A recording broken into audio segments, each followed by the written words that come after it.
اللہ کرے ہر مدرسے میں یہ نظام بن جائے، لیکن ہم نے جو یہ نظام جتنا زیادہ اور اہتمام کے ساتھ ذکر اذکار والا، معمولات والا یہ نظام جامعہ اشرفیہ مانکوٹ میں دیکھا ہے، اتنا کسی مدرسے میں نہیں دیکھا ہے۔ تو جامعہ اشرفیہ مانکوٹ ملتان میں جو ادارہ ہے، اس کے اندر یہ چیز بڑے اہتمام کے ساتھ جو ہے یہ کام کیا جاتا ہے کہ طلباء کرام کو بھی ذکر کی مجلس مہیا کی جاتی ہے۔ روزانہ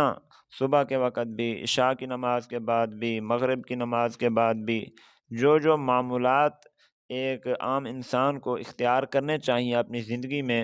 اور ان معمولات کے بہت بڑے فوائد ہیں، اور یہ وہ معمولات ہیں اور ان کے فوائد ہیں جو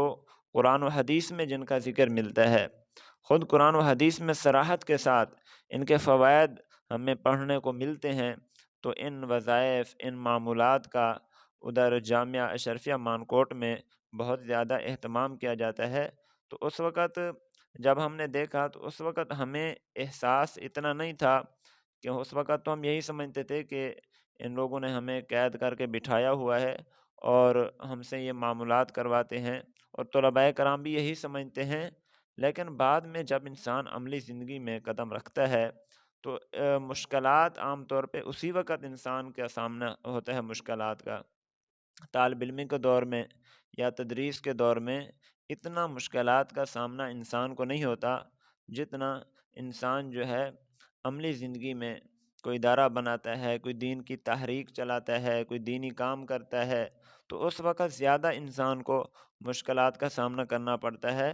تو ان مشکلات سے بچنے کے لیے یہ وظائف اور معمولات جو ہیں یہ انسان کے کام آتے ہیں۔ ان کے ذریعے، ان پاک کلمات کے ذریعے اللہ رب العزت کی رحمت انسان کی طرف متوجہ ہوتی ہے، اللہ کا قرب، اللہ کی مدد انسان کو نصیب ہوتی ہے۔ یہ وہ مبارک کلمات ہوتے ہیں جو آپ صلی اللہ علیہ وسلم کی زبان مبارک سے نکلے ہوئے ہوتے ہیں۔ یہ وہ مبارک کلمات ہوتے ہیں جو بزرگان دین کی زبانوں سے نکلے ہوئے ہوتے ہیں۔ اللہ رب العزت ہمیں ان کی نقل کرنے کی وجہ سے، جس طرح اللہ نے ان کی مدد فرمائی، تو ان والے کلمات ادا کرنے سے اللہ تعالی ہماری بھی مشکلیں حل فرما دیتے ہیں۔ تو اس لیے طلباء کرام کو صرف کتاب سکھانا ہماری ذمہ داری نہیں ہے مدارس کی، بلکہ طلباء کرام کو معاشرے میں دینی کام کرنے کے لیے تیار کرنا، 100% تیار کرنا، مکمل تیار کرنا، یہ بھی ایک ادارے کی ذمہ داری ہے۔ اور ایک طالب علم کو مدرسے میں پڑھنے کے بعد، مدرسے سے فارغ ہونے کے بعد شاید ہر طالب علم کو ان نصابی کتابوں سے واسطہ نہیں پڑتا، بلکہ 80% طلباء جو ہوتے ہیں وہ یہ نصابی کتابیں نہیں پڑھاتے، صرف 20% ہی پڑھاتے ہیں، باقی 80% جو ہیں وہ دین کے مختلف شعبوں میں کام کرتے ہیں، مختلف کام کرتے ہیں۔ تو ان مختلف کاموں میں ان کو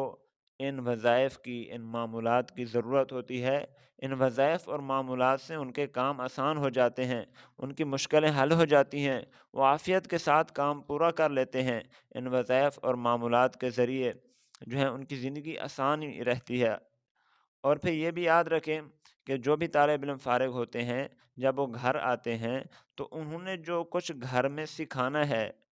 یا گھر والوں نے جو ان سے سیکھنا ہے، وہ بھی یہ نصابی کتابیں بہت کم ہی ہوتی ہیں۔ اب نصاب میں تو بہت مشکل کتابیں جو ہیں وہ پڑھائی جاتی ہیں، تو گھر والوں نے یا عام لوگوں نے ان سے یہ تو نہیں سیکھنا، گھر والوں نے یا عام لوگوں نے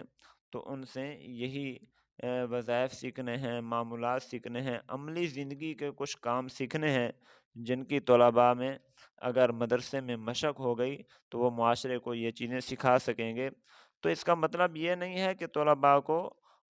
نصابی کتابوں پر توجہ نہیں دینی چاہیے، ان نصابی کتابوں پر تو توجہ دینی ہی چاہیے، وہ تو ساری زندگی پڑھیں گے ہی۔ ایک طالب علم فارغ ہونے کے بعد بھی اس نے کتاب پڑھنی ہے، جب اس کو مسئلے کی ضرورت پڑے گی وہ کتاب پڑھے گا، جب اس کو پڑھانے کی ضرورت پڑے گی وہ تو کتاب پڑھے گا۔ یہ تو کام ایسا ہے کہ یہ تو کرنا ہی کرنا ہے، لیکن اس کے ساتھ ساتھ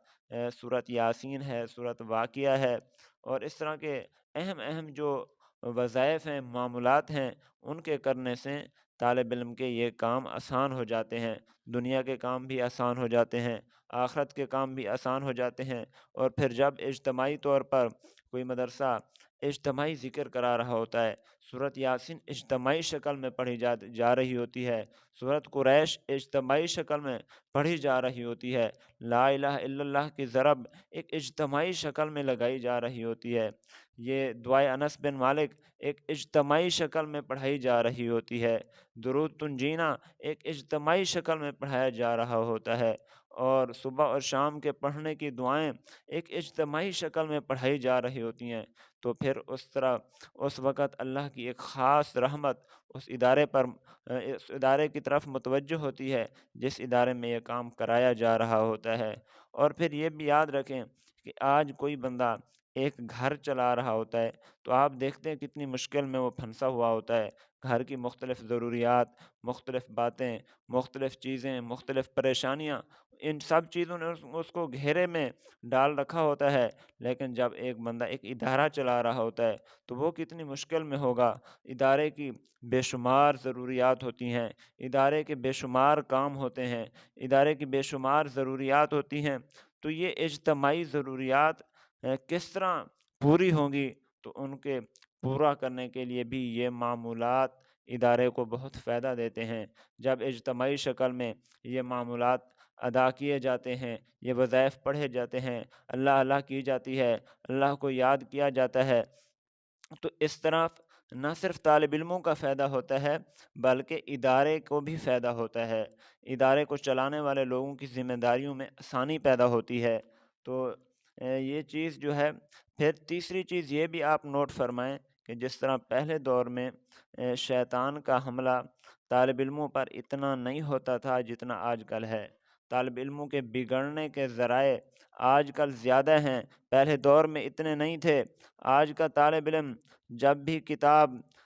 بند کرتا ہے تو اس کے سامنے سب سے جو زیادہ خطرناک چیز آتی ہے وہ موبائل ہے۔ طالب علم کو، آج کے طالب علم کو جتنا موبائل سے واسطہ پڑتا ہے، پہلے خود موبائل ہی نہیں تھا تو طالب علموں کو اس سے واسطہ کیا پڑتا ہوگا؟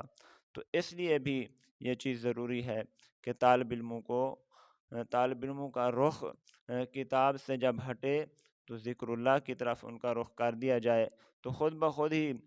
وہ موبائل سے ہٹ جائیں گے۔ طالب علموں کا رخ اللہ اللہ کی طرف کر دیا جائے تاکہ طالب علم جو ہیں وہ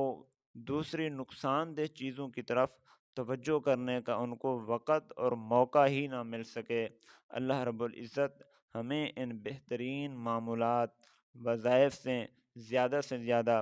فائدہ اٹھانے کی توفیق نصیب فرمائیں۔ وآخر دعوانا ان الحمد للہ رب العالمین۔